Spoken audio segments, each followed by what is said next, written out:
नमस्कार मित्रों।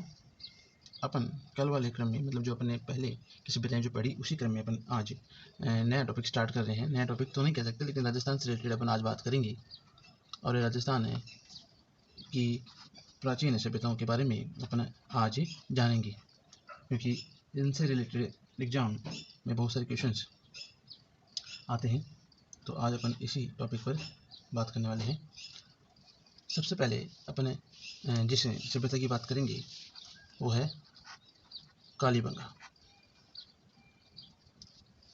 अपन इस टॉपिक पे बात करें उससे पहले मैं आपको बता देता हूँ, जो अपन बात कर रहे हैं वो आरबीएससी की जो बुक्स हैं उनको देख करके या उन्हीं में से कुछ अपन बात करने वाले हैं, क्योंकि आजकल जो एग्ज़ाम्स का शेड्यूल है या एग्ज़ाम्स का जो पैटर्न है उसमें एनसीईआरटी या आरबीएससी के बुक से बहुत सारे क्वेश्चंस आते हैं। तो अपन 9th क्लास की सामाजिक की किताब से भी ये अध्ययन करने वाले हैं। तो सबसे पहले अपन बात करेंगे कालीबंगा की। कालीबंगा सभ्यता जो है उसके बारे में अपन बात करने वाले हैं। उत्तरी राजस्थान में घग्गर नदी के किनारे बसी हुई उत्तरी राजस्थान में घग्गर नदी के किनारे सिंधु सरस्वती सभ्यता के 25 स्थल जो है वो खोजे गए थे और उनमें से ही एक ही है कालीबंगा। और ये जो कालीबंगा है राजस्थान के हनुमानगढ़ जिले में पड़ता है या उस समय बसा हुआ था। कालीबंगा मुख्य रूप से दो नगर योजना कह सकते हैं अपन इसको। नगर योजना दो टीलों के रूप में थी। पहला जो है एक जो था जिसमें पूर्वी टीला जिसमें साधारण लोग रहा करते थे, साधारण लोग या जनता जिसको अपने कह सकते हैं वो। वहीं दूसरी ओर था पश्चिमी टीला जिसमें दुर्ग का होना या प्राचीर का होना पाया गया। अपन कह सकते हैं कि पूर्वी टीले में साधारण लोग रहा करते थे और पश्चिमी टीले में शासक राजा दरबार रहा करता था। और दोनों टीलों के चारों ओर सुरक्षा प्राचीर भी बनी हुई थी। इन दोनों टीलों की ओर सुरक्षा का घेरा या सुरक्षा चक्र भी बना था।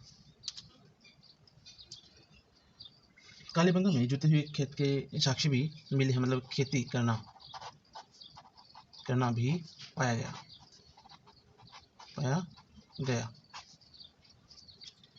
आगे अपन बात करें तो जो काफ़ी पुराना, इसके बारे में अपन बात करें, खेती करना जो है वो कालीबंगा में प्राचीन पद्धति से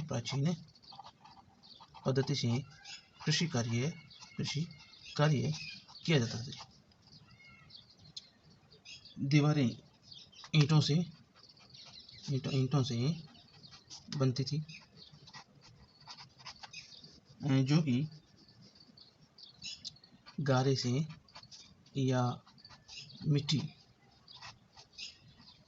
से इनको जोड़ा जाता था। व्यक्तिगत और सार्वजनिक नालियाँ तथा कूड़ा डालने की, मिट्टी के बर्तन, नगर की सफाई की असाधारण व्यवस्था के कुछ अंग यहाँ पर थे। और घग्गर नदी के किनारे अपनी बात की। घग्गर नदी जो कि प्राचीन समय में सरस्वती नदी के नाम से जानी जाती थी, और आज की ये कौन सी नदी होगी? घग्गर नदी होगी। कुछ अग्निवेदियों के साक्ष्य भी यहाँ पर मिले हैं। अग्निवेदियाँ होना इस बात का साक्ष्य है कि यहाँ पर धर्म कार्य, कर्म कांड, अनुष्ठान भी किए जाते थे। यहाँ पर जो ईंटें काम में ली जाती थी वो धूप में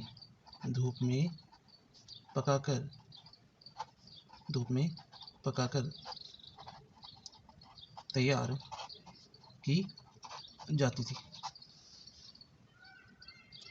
और इसके अलावा यहाँ से प्राप्त मिट्टी के बर्तनों और मोहरों पर जो लिपि अंकित थी, या जो लिपि अपन को बर्तन या मिट्टी में जो लिपि मिली वो थी सैंधव लिपि। कौन सी लिपि थी? सैंधव लिपि, जिसको अभी तक पढ़ा नहीं जा सका। कालीबंगा से पानी के निकास के लिए लकड़ी व ईंटों की नालियाँ बनी हुई मिली हैं। तांबे से बने कृषि के कई औजार भी यहाँ मिले हैं।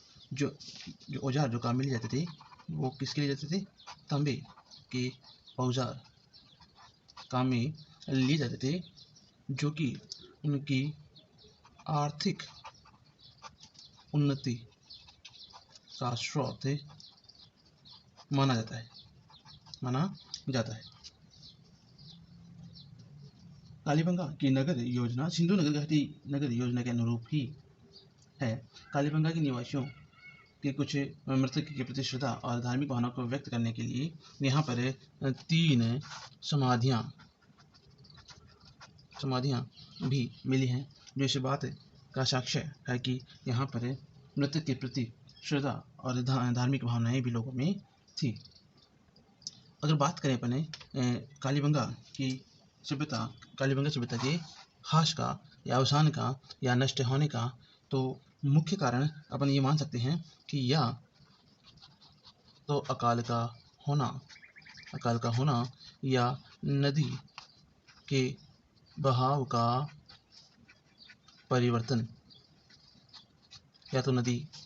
परिवर्तन, होना, या उस समय बहुत ज़्यादा या लंबे समय तक अकाल का होना कालीबंगा सभ्यता के ह्रास का कारण हो सकता है।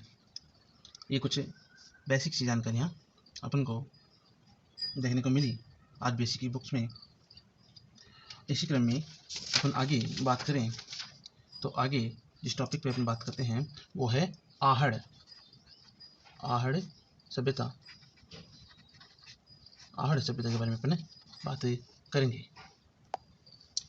आहड़ सभ्यता के बारे में अपन बात करें तो आहड़ जो सभ्यता है वो उदयपुर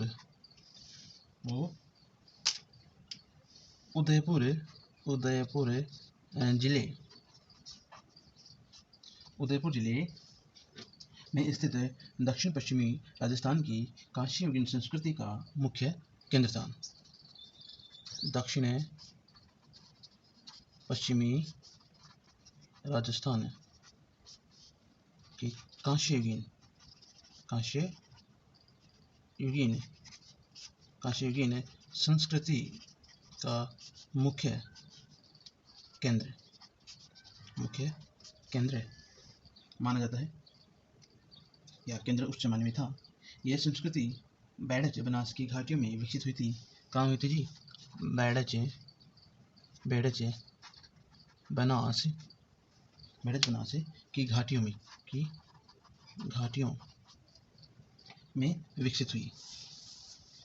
बैडच बनास की घाटियों में यह विकसित हुई थी और ये संस्कृति 5000 वर्ष पुरानी संस्कृति मानी जाती है। 5000 वर्ष पुरानी संस्कृति ये मानी जाती है। विभिन्न उत्खननों से अपन को पता चलता है कि प्रारंभिक बसावट से लेकर 18वीं सदी तक यहाँ कई बार बस्तियाँ बसी और उजड़ी। 18वीं सदी तक, शुरू से लेकर के 18वीं सदी तक कई बार बस्ती उजड़ी और बसी। आगे अपन बात करते हैं तो देखिएगा, ऐसा लगता है कि आहड़ के आसपास तांबे की उपलब्धता होने से सतत रूप से इस स्थान के निवासी इस धातु के उपकरणों को बनाते रहे और उसे एक ताम्र युगीन कौशल केंद्र बनने का सौभाग्य भी प्राप्त हुआ। वहाँ पर तांबा अधिक मात्रा में होना शायद इस बात का प्रमाण है कि वहाँ पर ये मुख्यतः ताम्र युगीन कौशल केंद्र वहाँ का बन गया। लगभग 500 मीटर लंबी धूलकोट का टीला 500 मीटर लंबा धूलकोट का टीला आहड़ सभ्यता का प्रमुख केंद्र स्थान था। मुख्य केंद्र स्थान था। तांबे की कुल्हाड़ियाँ, प्रस्तर के औजार, अर्धकीमती प्रस्तर की वस्तुएं आदि सामग्री यहाँ से प्राप्त हुई। क्या हुई जी? तांबे की कुल्हाड़ी, तांबे की कुल्हाड़ी, प्रस्तर, प्रस्तर मतलब पत्थर के औजार, पत्थर के औजार, और कुछ अर्धकीमती, अर्धकीमती से मतलब है कि अर्धकीमती प्रस्तर, अर्धकीमती से मतलब है ऐसे पत्थर जिन जो मूल्यवान तो थे लेकिन इतनी अधिक या बहुत ज़्यादा मूल्यवान नहीं थे कि वस्तुएं भी मिली। आगे अपन इस बारे में पढ़ें तो यहाँ नगर योजना के अंतर्गत मकानों की योजना में आंगन या गली या खुला स्थान रखने की व्यवस्था यहाँ पर हमको देखने को मिलती है। क्या मिलती है? खुला स्थान, खुला स्थान देखने को मिलता है। कहाँ पर? आंगन या घरों में, अपन यूँ कहें चौक बंद मकान का नहीं होना। खुले स्थान के रूप में या खुले रूप से मकानों का निर्माण वहाँ पर किया जाता था या खुला स्थान रखने की व्यवस्था थी। एक मकान में 4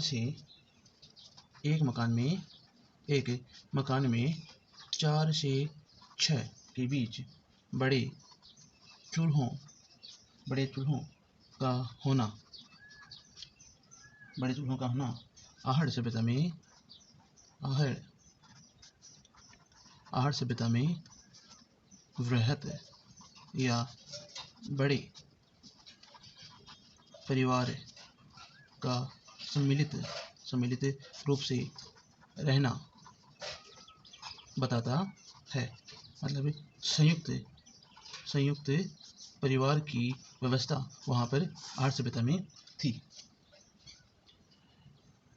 आहड़ से खुदाई से प्राप्त बर्तनों तथा अनेक खंडित टुकड़ों से हमें उस युग में मिट्टी के बर्तन बनाने की कला का अच्छा परिचय प्राप्त होता है।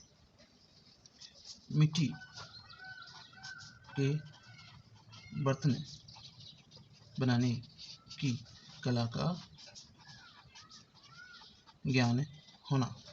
आहड़ सभ्यता के लोगों को उस समय मिट्टी के बर्तन बनाने की कला भी आती थी, क्योंकि अपन को मतलब यहाँ पर जब खुदाई की गई तो कुछ ऐसे साक्ष्य मिले जो इस बात का प्रमाण है कि वहाँ के लोग मिट्टी के बर्तन बनाने की कला भी वो जानते थे।